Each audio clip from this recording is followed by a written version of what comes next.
Hello, everyone, and welcome to our webinar today, Building an Ownership Culture. Can I get a quick show of hands if you can hear me okay? Great, fantastic. So thanks very much for being here. My name is Camille Jensen. I'm a board member with the ESOP Association of Canada.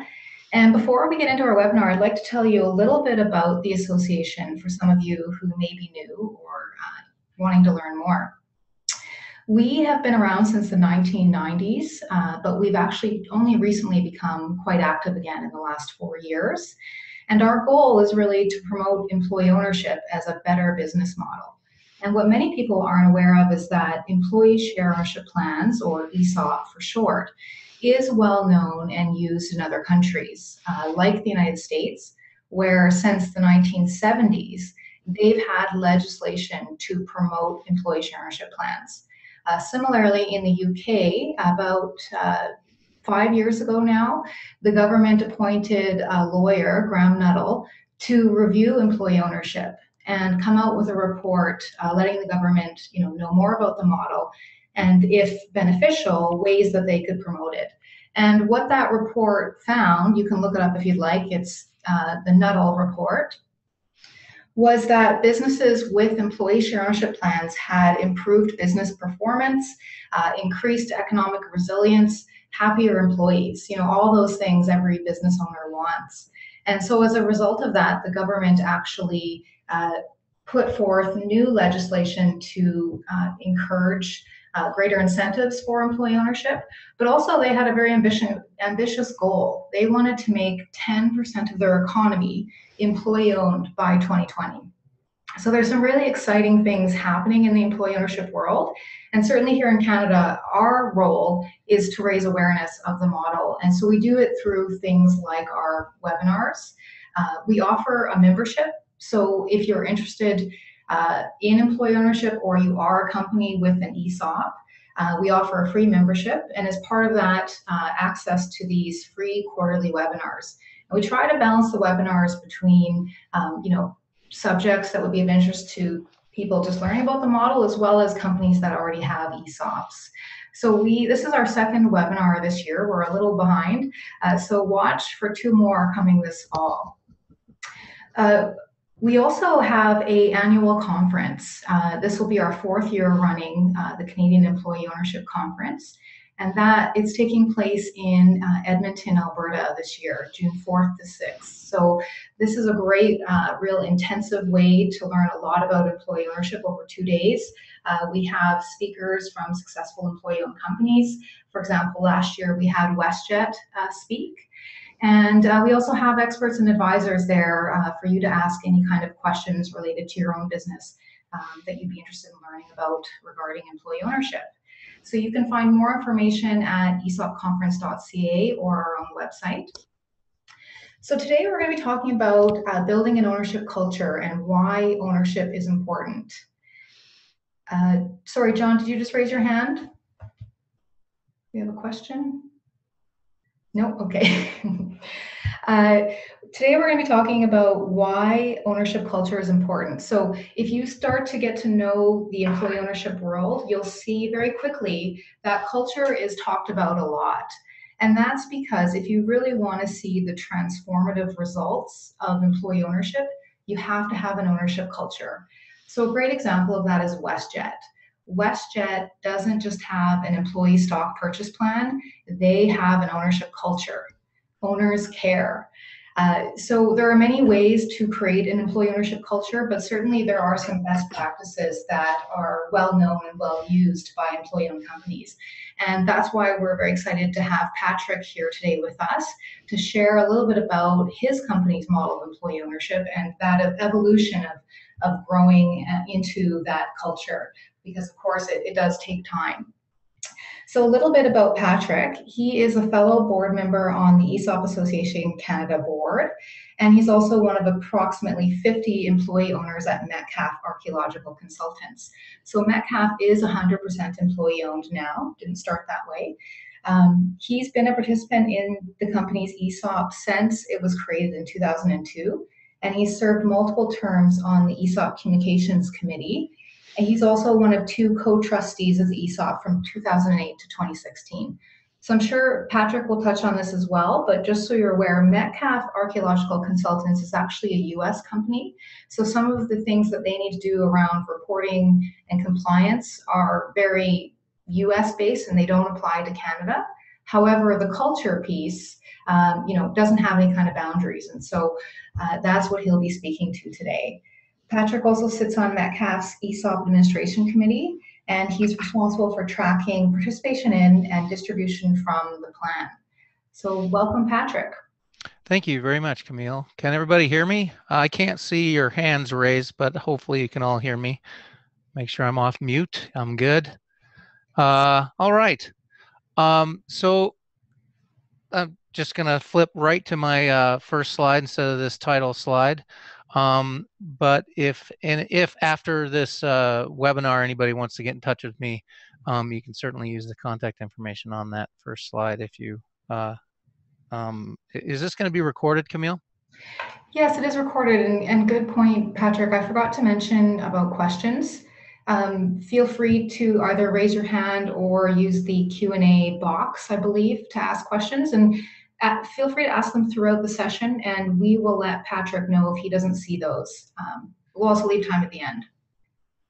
Yeah, and it's likely I won't be able to see the questions because I've got full screen mode going for the slide presentation. But anyway, so let's go. About Metcalf, as Camille said, I'm just going to jet through these first couple of slides just to introduce the company a little bit. Small 100% employee-owned company with 50 full-time regular employees. And what we do is, as you can see from the pictures, is we do archaeology. A little bit misleading, those pictures, because it's not all digging. In fact, it's about 99% walking across the land looking for stuff. So, but that's what we do. And the reason we exist is because there's federal legislation in the United States that, makes archaeology part of the environmental review process. And so we do compliance related work that's related to archaeology. So our ESOP, as Camille mentioned, formed in 2002. And what we had, and this is very common both in the States and in Canada, is a small, what essentially was a mom and pop company. And you can see the picture of the mom and pop right there. That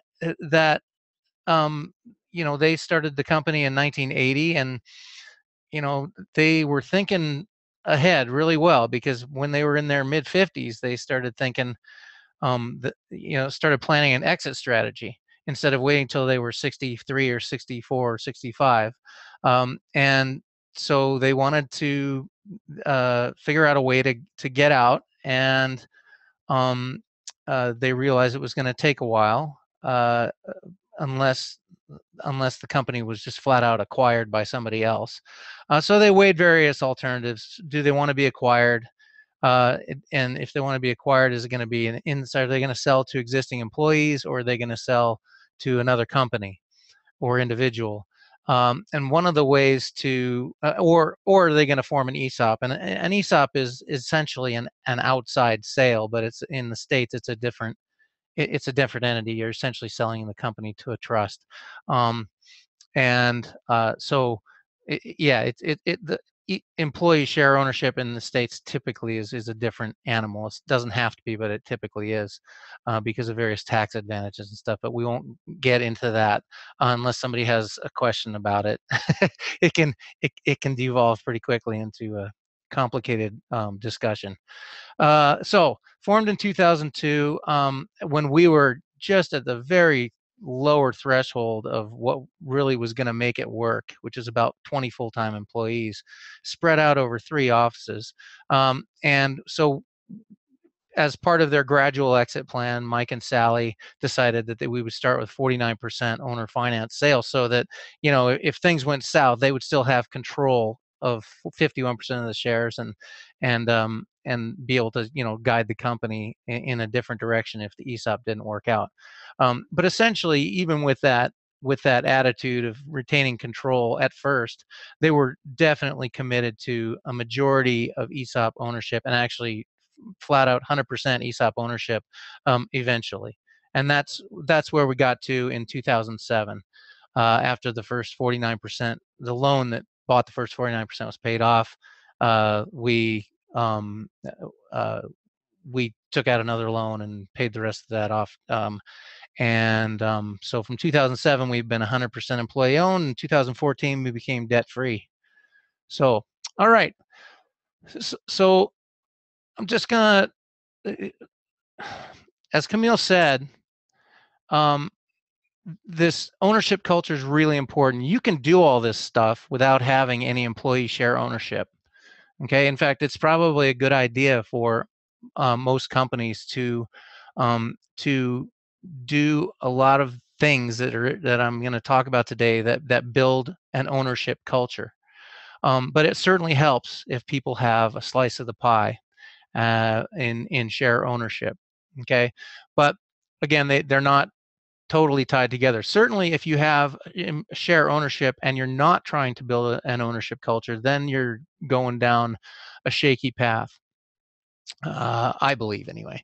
So the first thing is you have to have management buy into the idea of employee ownership, and a lot of times, in our case, that had to do with the selling owners were management. Okay, they were the board of directors and they were management, and that was it. And so they had to buy into the concept of employee share ownership. Now, there's a lot of cases where their part of management doesn't own the company either, and so there's owners, there's management, and then there's workforce. But you really have to have buy-in of the concept of employee ownership from the top. If you don't have that, you're going to have a hard road ahead of you, because the company's not going to use its resources, as in the workforce, as effectively as it can to make to perform as well as it can. Anyway, so, and in order to have buy-in, of course, management has to know about ESOPs. They have to do research and they have to educate themselves about ESOPs. So that's a first step in education. Okay, and in order to do that, you need to engage appropriate consultants. And those consultants in the Canadian context are fewer and somewhat different than the consultants we would engage in the U.S. context. But certainly you want to have tax advice, you want to have legal advice, and you want to you want to research the various ways in which you can set up your ESOP, in which you can sell shares, in which you can redeem shares, et cetera, et cetera. So lots and lots of education, and that's necessary for management and selling owners to be able to understand the concept enough to be comfortable selling the shares in the first place. So first step. Okay, and all of this may require a change in thinking how the company is managed. Some managers or owners that are used to a totally top-down approach. As you build your ownership culture, you might find that that's not as effective. People will want to be more engaged as you build your ownership culture, and that means accepting more input from other levels of the organization than just upper management, dictating things and how things are going to be run and stuff. Okay, and part of that is educating people about business. We'll get into that later in the presentation. Okay. And this last point on this slide is very important. It will require a different mindset for hiring, and you want to hire for cultural fit. I can hire any number of archaeologists for our company that are just eminently qualified to do the work that we do. That's really easy. I could even hire non-archaeologists and train them to be archaeologists. That's not that hard. But hiring for cultural fit, to fit how we operate as a team at Metcalf, how we operate as a company at Metcalf, is far more important. And we learned this lesson the hard way. We've hired occasionally, folks that weren't management positions that didn't work out. It always happens. There's some people that work out and some people don't. It's a risk for the company. It's a risk for the new employee. But we made the mistake of not looking at cultural fit back in 2008 2008, we hired, as part of the transition process to help Mike and Sally exit the company gradually. Mike wanted to turn over the role of president to somebody else. And we thought collectively that it would be best to hire somebody from outside the company that was more prepared to take over. And so we started this process in 2006, I believe, and hired one person and they didn't work out, and hired another person and they were great but found another job. And then we hired a third person to replace Mike as the president, and we weren't paying attention to cultural fit, and it was not good. Excuse me. My phone is ringing and I just need to answer it and hang up. So we weren't paying attention to cultural fit when we hired on our third try for replacing Mike as president of the company. And we ended up getting somebody who decided that he was going to remake the company in his image. And it's not that difficult to actually avoid the situation we got into, but you have to really look at your organization and how it operates as a whole and how everybody interacts, and figure out what that culture is, and then hire for that. Okay, you can, as I said, you can train somebody to do almost any job in your organization, but you can't train somebody to change their personality to fit your culture. Okay, so that's really important, and it's one of the areas where we learned from our mistakes. I will finish that cultural fit discussion by saying the person that we hired that was not the right person, he did one good thing, and that was to hire somebody else who then later became our president and is doing great. So, okay. Any questions so far? Nope. Okay. So then we need to get, once management has bought into the idea and the owners have decided, yes, employee ownership, share ownership is going to be the way to go forward. Then you also have to have workforce buy-in. And by buy-in, I mean buy-in to the concept of employee ownership. And also, if you're going to sell shares, you want to convince people to buy them, okay, to become owners of partial owners of your company. But really, from the cultural perspective, workforce buy-in is getting people to drink the Kool-Aid. Okay, you got to get people excited about the idea of owning a slice of the pie and what that entails. Not immediately, but down the road, how their behavior is going to change gradually once they start being owners and once they start being educated about what it means to be a business owner. And this is really the part that can be really heavy lifting, depending on what sort of company you operate, and depending on what sort of culture your company already has. So you start by explaining stuff. Okay, why is the company going to start selling shares? Okay, is it an exit strategy, or is it just we think this is the best way to go forward because we think we can improve our performance because we've read all this stuff about how great employee ownership is and how it helps companies improve performance. Okay, so and then explain how it will work. There's a lot of different ways to do this, to do ESOPs, and I don't want to get into it too much because setting up your ESOP is sort of separate than building your culture. But certainly a lot of companies are way more comfortable starting out with just a few key personnel, giving a few key personnel the option of buying shares instead of just opening it to everybody. Other companies just go right away to broad-based. A good example of the broad-based is one of our speakers at the conference this year was Steve Beauchesne from Beau's All Natural Brewing in Ontario, and they decided they wanted to sell their company to the employees or start selling shares to employees, and they went right away broad-based. Everybody who worked there was eligible to buy shares. Okay, so you can do it either way. It's just whatever comfort level is there for the owners, the people who own the shares in the first place, and for management. Um, so one of the most important and easy ways to start getting the message out, and I'll emphasize continually get the message out, because it's a never-ending process, is to set up an ESOP committee.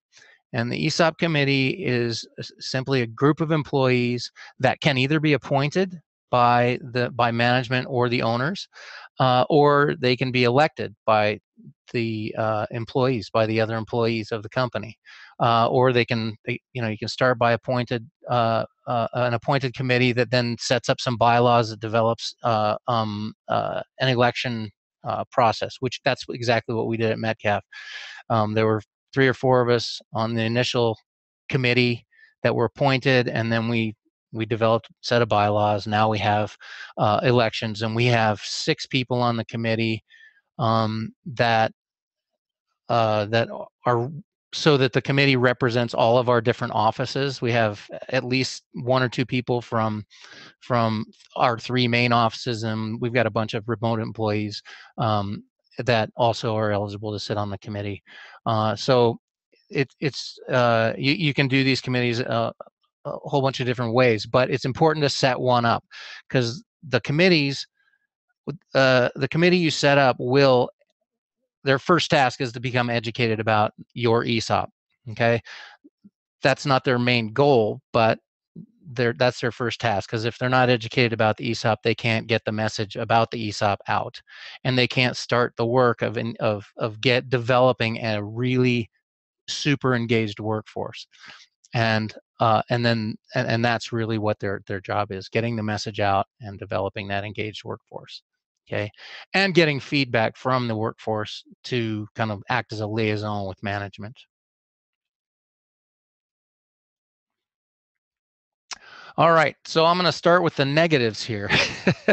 Again, Metcalf learned all this by trial and error, and I was personally on that first committee in 2002 when we absolutely had no idea what we were doing.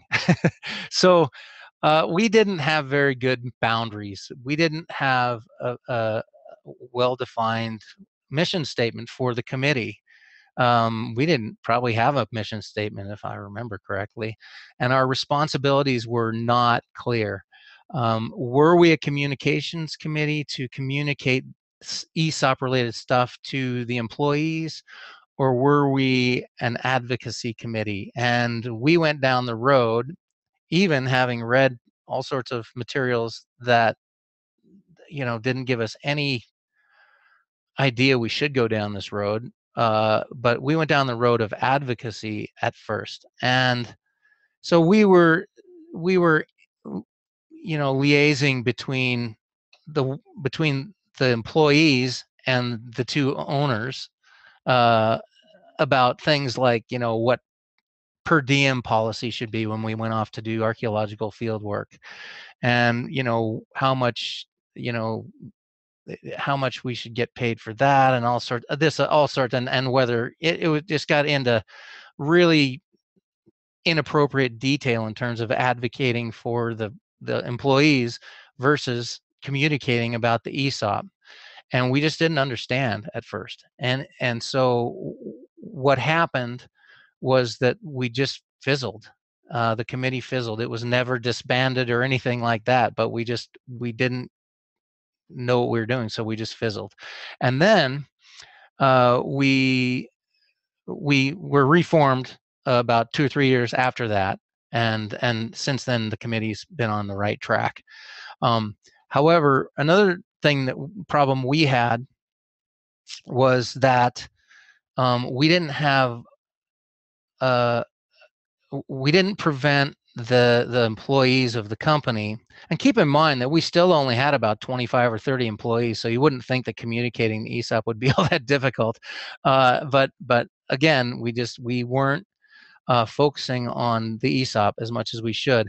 So there was a number of employees that were confusing this idea of ownership with autonomy and self-direction. So I own part of this company now, so I should be able to, my voice should be able to be heard, and I should get my way, essentially. And, ignoring the fact that we had two owners that had owned the company and taken all the financial risk from the company for 22 years at that point, or 23 years at that point. And it's not a democracy. Companies are not egalitarian operations, generally speaking. You have to have leaders. You've got to have, depending on the size of your company, you've got to have a structure in place.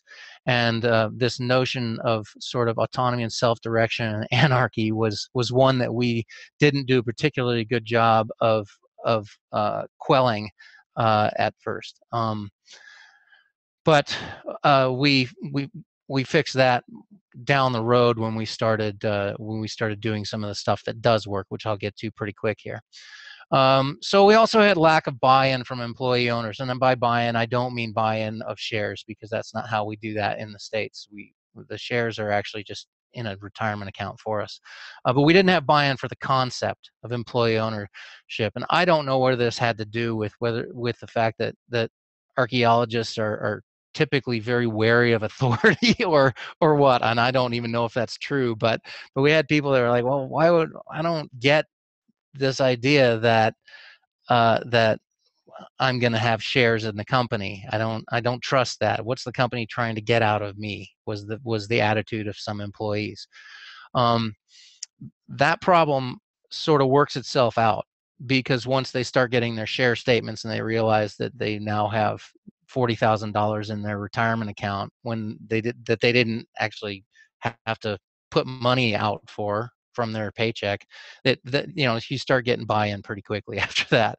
Highly structured idea systems. These, we tried to solicit ideas from people, and we had suggestion boxes. We would send out emails asking for ideas. But the problem with those systems is that once somebody gives you an idea, then there's an expectation that it's going to be acted on no matter what. And it's great to have ideas from all levels of the organization, don't get me wrong, but you have to manage the expectations of that, of what's going to happen to people, to the ideas that people submit. Some ideas just aren't right for the time. Some ideas are horrible. Some ideas are great, but not practical immediately. So you have to manage the expectations if you're going to solicit ideas for innovation or improvements to the company from your employee owners. So they don't think that, okay, I submitted one, it's going to happen. Patrick, we have a question from Fernando. Great. Have you ever worked with contractors becoming owners? That's a really good question, and the answer is no. We have not. There are a number of issues related to that, but that are very specific to the regulatory environment of ESOPs in the United States. And so, no, we wouldn't have done that. I mean, essentially, in order to be an owner of our an employee owner at our company, you actually have to be an employee of the company and not an outside contractor. Does that answer your question, or am I understanding it correctly?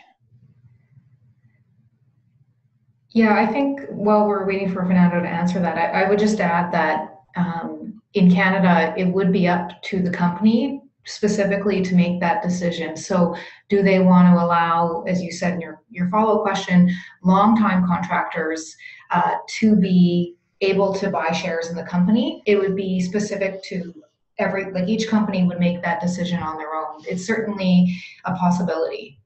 Mm-hmm. Okay, great. So now we're going to move on to what works, and I'm running a little bit slow here, so I'll try to jet through this stuff because the slides following this one especially are going to provide examples of this. But really, when our committee came back together and started doing the work that it needed to do, one of the things we did to make sure we kept on the ball was we renamed it. Instead of the ESOP committee, we call it the ESOP Communications Committee. So now we know what we're supposed to be doing, the Communications Committee.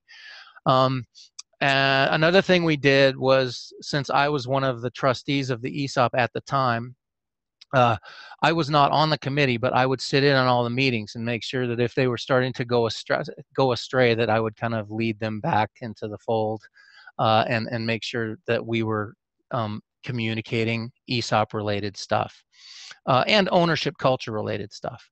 Okay, so communication is really important. It's a never-ending process. Start now and never stop.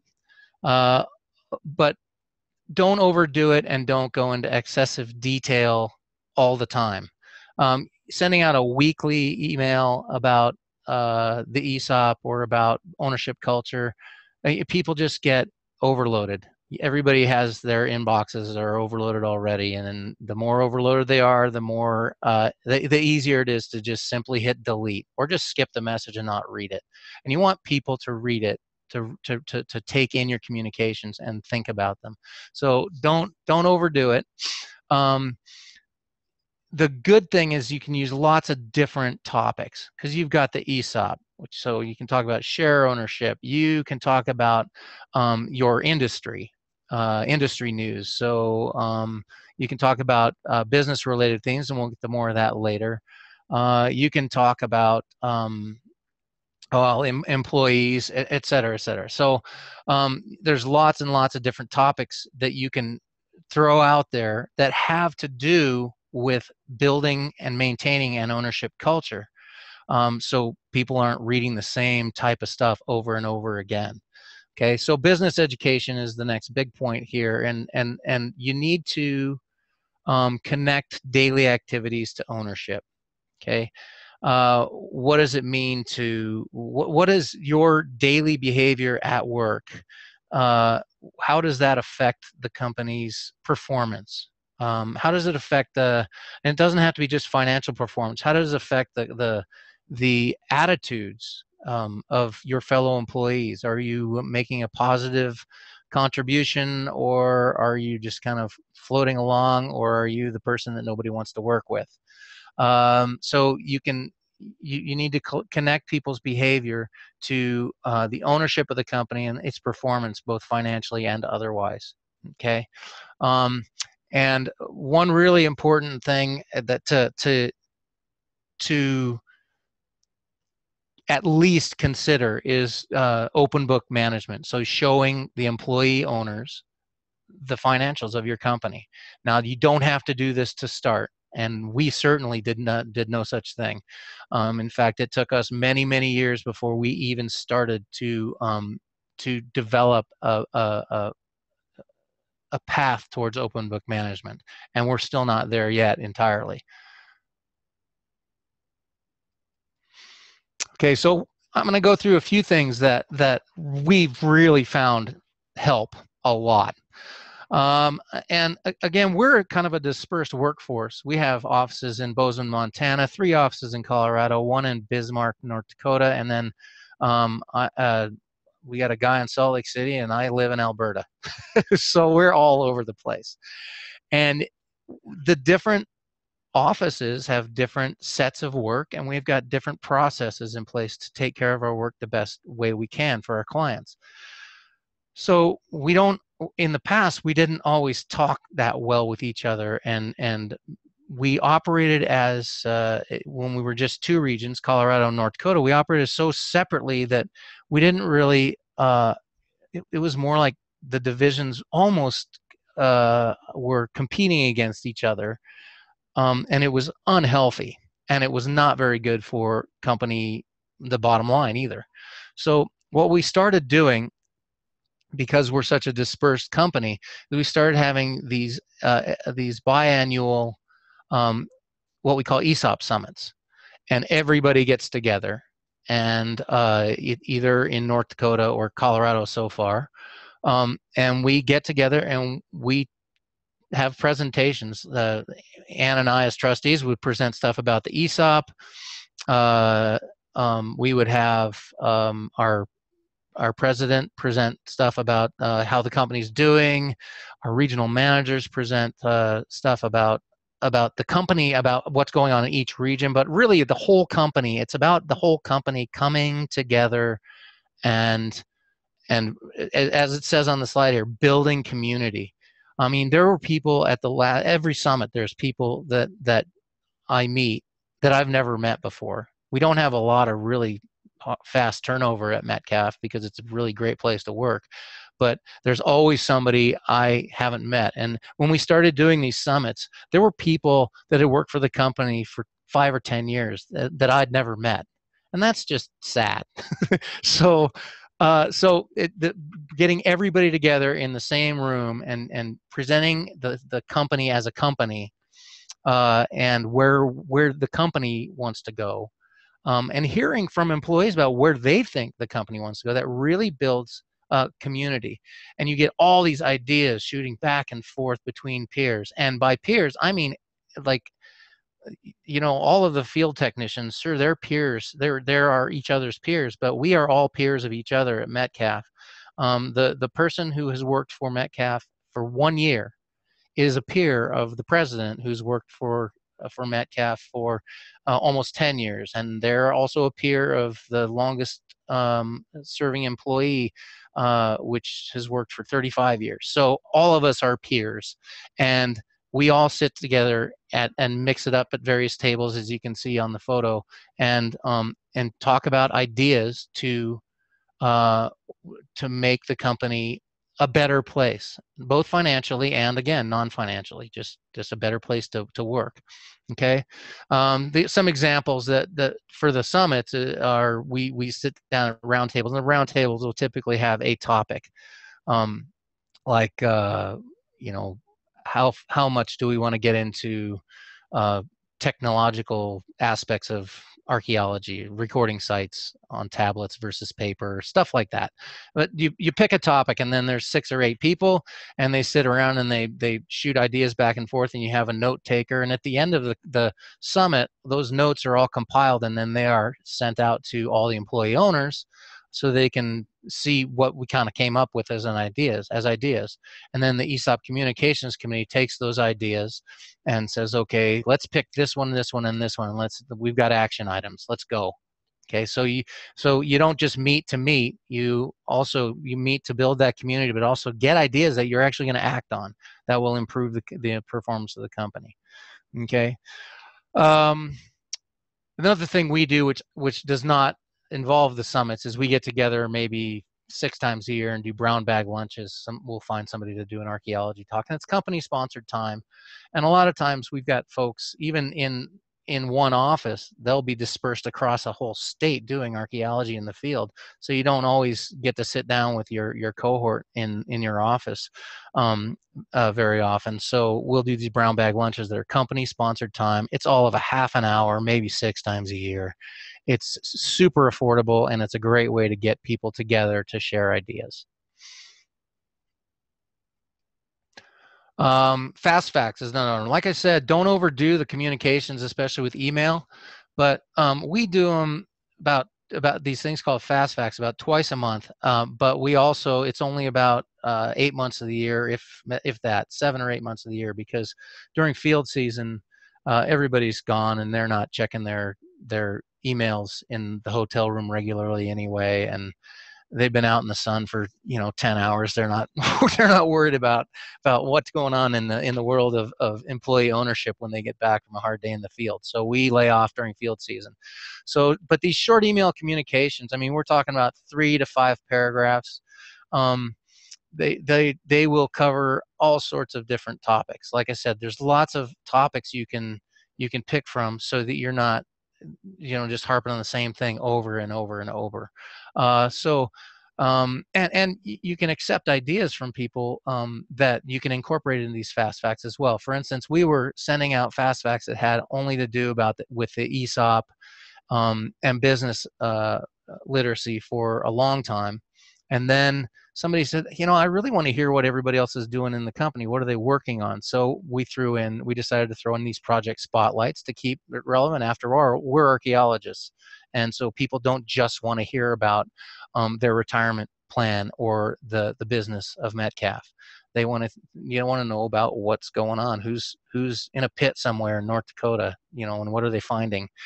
So we threw those project spotlights in. And another idea that came from these fast facts is people wanted to know about their fellow employees. As I said, we're spread out and we have new employees every year. So we don't always know each other. So it's really good to have for somebody in Colorado to kind of virtually meet a new person in North Dakota, or somebody who may have worked for the company for 2 or 3 years that has an interesting story. Okay, so these employee spotlights are a really good way to build community across the various regions and offices. Okay. Certainly you want to pepper in the stuff about the ESOP and about the business, though. Okay, this is just an example of an employee spotlight fast fact we did. Deb Green, and you just want to do education experience. Probably the most important part of this, other than the photo, which is, as it says, a must, is that last paragraph, which is really good. I mean, it's peer recognition. And this was Deb's supervisor, giving that peer recognition, and that recognition is distributed. This is distributed company-wide to everybody, so you get not just Deb's story, but you get some feedback from a person who is well, in this case, is her supervisor, but it didn't have to be. It could have been anybody who'd known and worked with Deb. So employee spotlights is just an example of it, and they're really good. Those are extremely well received at Metcalf. And we maybe do 3 a year of these, so it's not a lot. Okay, but here's one that really we started doing about 3-4 years ago, 3 years ago, and we are just being very gradual about it, but it's really important.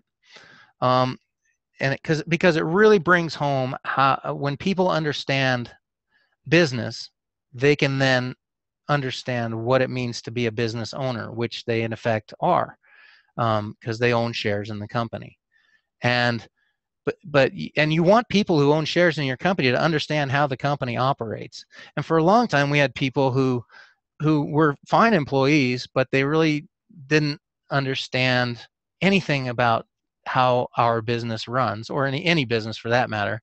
And so it was this whole, even though they had a nice retirement account developing year after year, they still had this idea that, I'm only making such and such, but the company made a whole bunch of profit. Why am I not making more money if I'm an owner? That kind of stuff. And it was simply because they didn't understand the context of how businesses operate. Okay, so developing a business literacy program, it's going to be different for every company. The first thing is it depends on the management's comfort level. And I can say for Metcalf, the selling owner, who has now totally sold the company to ESOP, he is also still the chairman of the board of directors, however. So he was very uncomfortable just launching into open book management, right off the bat, and starting sharing financials. Because, as he correctly pointed out, you can't just give people all this information without establishing a context.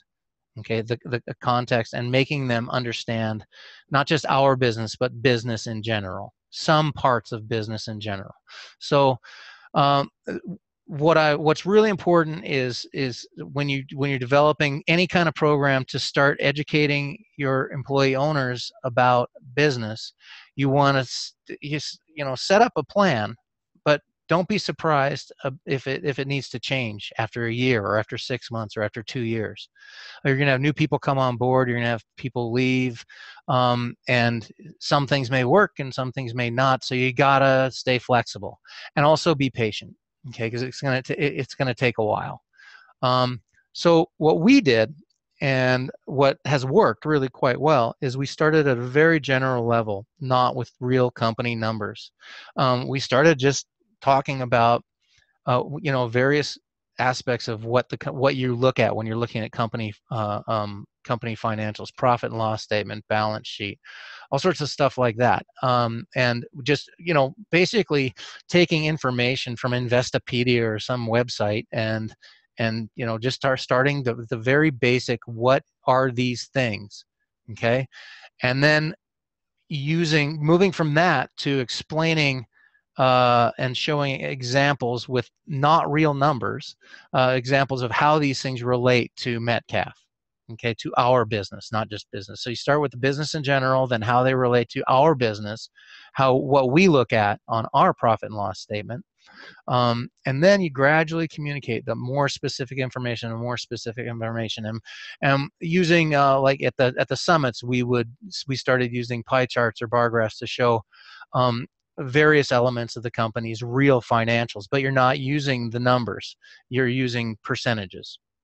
And that helps show people a little bit more specific information, and they start to get that context.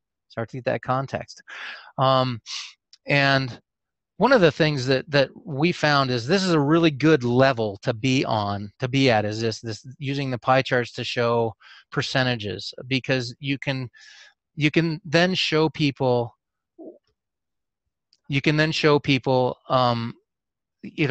how, say for instance, our North Dakota office was doing 80% of the business this year, and it was only doing 50% 2 years ago.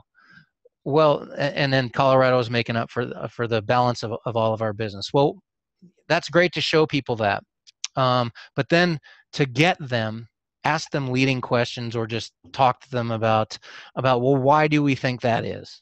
Why do we think that is the case? Well, how did North Dakota go from 50% of the pie 2 years ago to 80% this year? What are we looking at? And so that really, you're building context. And it's really important to do that. And for people to start thinking, looking at those charts and then using their own brains to figure out what's happening. Okay, and then when you get to people figuring out why that is, or throwing out ideas of explaining why they think these charts are the way they are, then you're onto something, because they're never going to stop thinking about how this company operates. The wheels are going. So that's all about building up that appropriate context. Then, and this is something that Metcalf has not started doing yet, but is going to at our summit next year, is the goal, is we're going to start presenting actual financials. So Nathan, our president, will stand up there in front of everybody, and instead of pie charts, there'll be some of those too, but instead of pie charts, he'll use those actual financial numbers, and this is what we're going to present. Okay, then the last step here is just keep repeating it. You got to be patient. You always have new people coming on and other people leaving, so you have to. It's a never-ending process. Once you get the bulk of the employees on board with business literacy, however, it's just a maintenance thing. Okay, and this is just an infographic. I actually should give credit to the current head of our ESOP Communications Committee, Jesse Clark, who prepared some of these slides, and he in conjunction with our president, actually prepared this lovely infographic. And the point of this infographic, explaining a profit and loss statement, is that it's a really great way to communicate what happens with money coming into and going through the company. But it also is relevant to archaeology. So whatever business you're in, try to develop your communications so they're relevant to what you do. You can do generalized things before to show this same stuff. I mean, there's I've seen infographics where it's just pennies, and people show pennies, and all the pennies come in, and this is where they all go. And you can use a pinball machine, a graphic of a pinball machine if you want, whatever, but make it relevant to what your company does. And that's the main point of this slide, is just to make sure that it's relevant to what we do. Okay, so this is the last slide. Recap. It takes pervasive commitment on everybody's part. Okay, long term. This is not something that you can start and, okay, we have an ownership culture, let's all go home. Can't do that. It's a long-term, never-ending thing. You have to actually, the hardest thing that we found for a while at Metcalf was that we felt like we were so busy doing our jobs that we couldn't give ourselves permission to develop that culture, develop the ownership culture.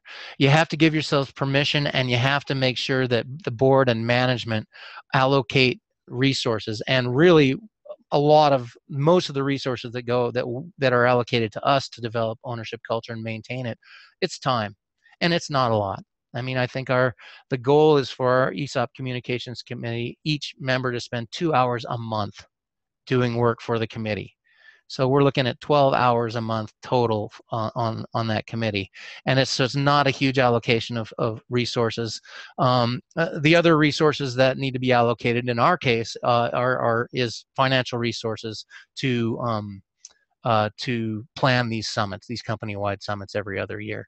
But those are it. But for a long time, we just didn't specifically allocate resources for it, and so we just kind of floated along. We were doing okay developing our ownership culture, but we weren't doing great.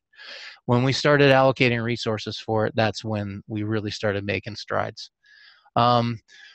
Communication at all levels, as I said, it's got to be back and forth. It's not just from the board down to management, and management down to the committee, to the employee owners. It's at all levels, back and forth. It's a web, okay, of communication. And then the last thing is, again, patience. It takes a lot of time, and it takes a long time. It doesn't take a lot of hours, but it takes a long time, and it's never done. Once you build your employee ownership culture, you have to nurture it. You have to maintain it. The good news is, once you've put in the heavy lifting of selling the idea of employee ownership, it's not very hard to maintain. You have to get new employees up to speed. That's not very difficult when you've got when their 20 coworkers are fired up, right? They'll deliver the message for you. And even if they don't, the committee can deliver the message that it takes to get the new folks up to speed. But it does take time. It's a never-ending process. And various things come into play, like in our case, the business climate. We've just gone through a big downturn in the oil and gas sector, which is part of our business, and so that's it. You have to modify your message and take advantage of the various situations that are outside your control to modify your message. And so, well, this is why this is happening. This is why this is happening. This may be why you only got a 5% contribution to your account this year instead of a 10% contribution to your account this year, is because of the business climate, et cetera, et cetera. So patience and communication, education and commitment, and those are what it takes. So yeah, I'd like to open it up to any questions now.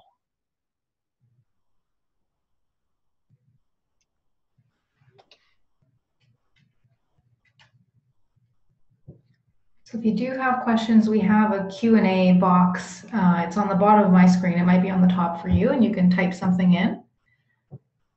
I can open the Q&A now that I'm done with the...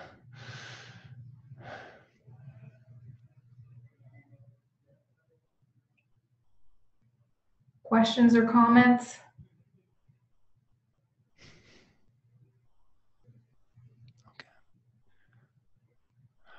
Examples about how to give partial financials. So the example I mentioned was that our North Dakota office, did 80% of our business, and and our Colorado made up the balance. And I just made those numbers up. That's not true at all. I don't know what the split is right now. But for instance, you might say something about, you might have a chart that shows that one of your offices or one of your divisions, did this much business and this much business, and the other one did this much business, and explain why that might be, or ask the employee owners to explain why that might be, to keep people really thinking. But then you can also point out stuff like, well, yes, that's 80% of the business, but they also had 80% of the write-offs. So their gross was great, but they were losing. They still lost a bunch of money in write-offs because they had to do a bunch of rework or something like that. So it's just a matter of presenting the percentages rather than the actual real detailed numbers of, North Dakota did $2.3 million this year, and divided up between that 2.3. Don't use your real dollar figures. Just use the percentages. And there's lots of different ways to do that. We've presented strictly from an ESOP perspective. We've presented how much money the ESOP has paid out over the years, and we've done that. Actually, we have used real numbers for that in a bar chart, showing that. Yeah, that really shows people that you've got this retirement account at Metcalf, and we really do. When people quit or retire, we really do pay them the money, and so there you can go from the business perspective, you can go from the ESOP perspective in our case. Does that answer your question? I hope. Let's see. Are the bottom questions asked? Oh no, there. So there's 3 left, Patrick. The first is, how do ESOPs differ in Canada from those in the United States? Okay, I'm going to try to do this very briefly. That's a fantastic question. In the United States, ESOPs tend to be retirement trusts. They are, because they're retirement accounts held in trust by an employee stock ownership plan. The plan is the trust. They are extremely heavily regulated, and they need to be. I'm not complaining, because and one reason they need to be heavily regulated as retirement plans is because there are really serious tax advantages to having an employee stock ownership plan in the United States. The selling owners can sell to an ESOP and have because of various legislation at the federal level, they can reduce or eliminate much of their tax liability by selling the company to an ESOP. Legally, they're retirement plans, and so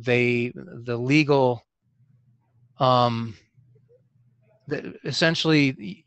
And for Metcalf is a typical one. We're 100% owned and employee owned by the ESOP. The trust owns the company. Okay, and so that's a very specific legal structure.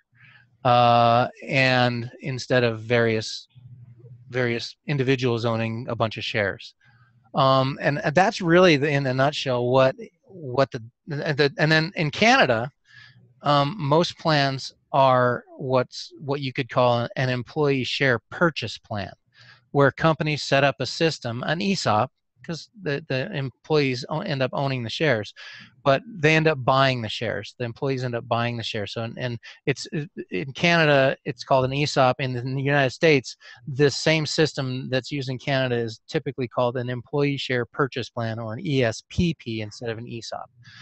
Those do exist in the States, and they're not uncommon, but essentially the most common structure for an ESOP in the States is for it to be a tax exempt or tax deferred trust.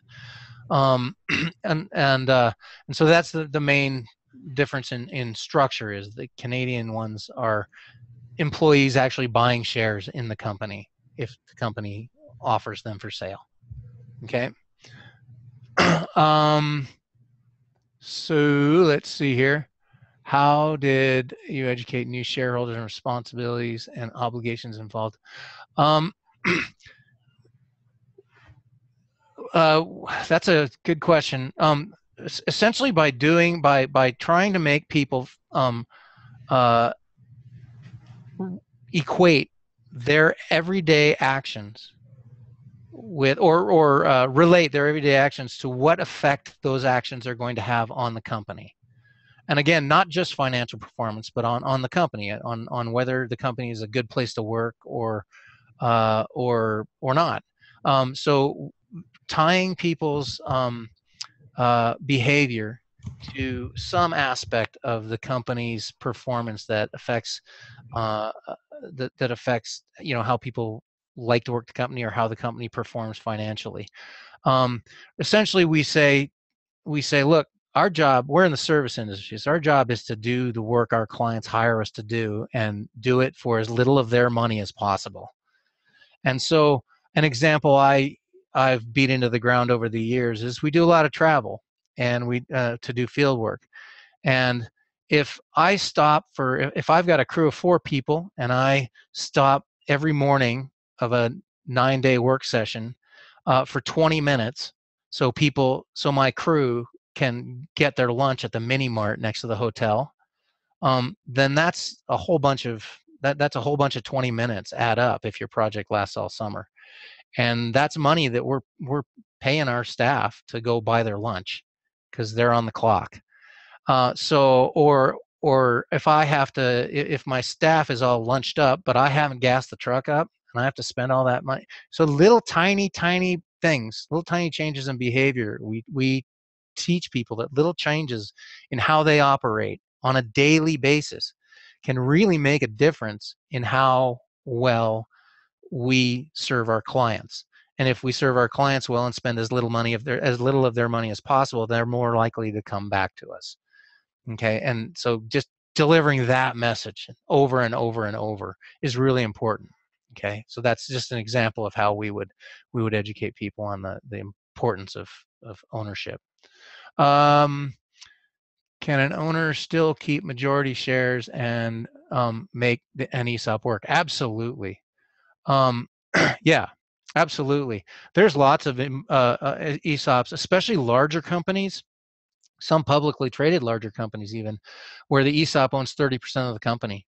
And you can definitely do that. You can put up however much or little of the shares for sale as you want.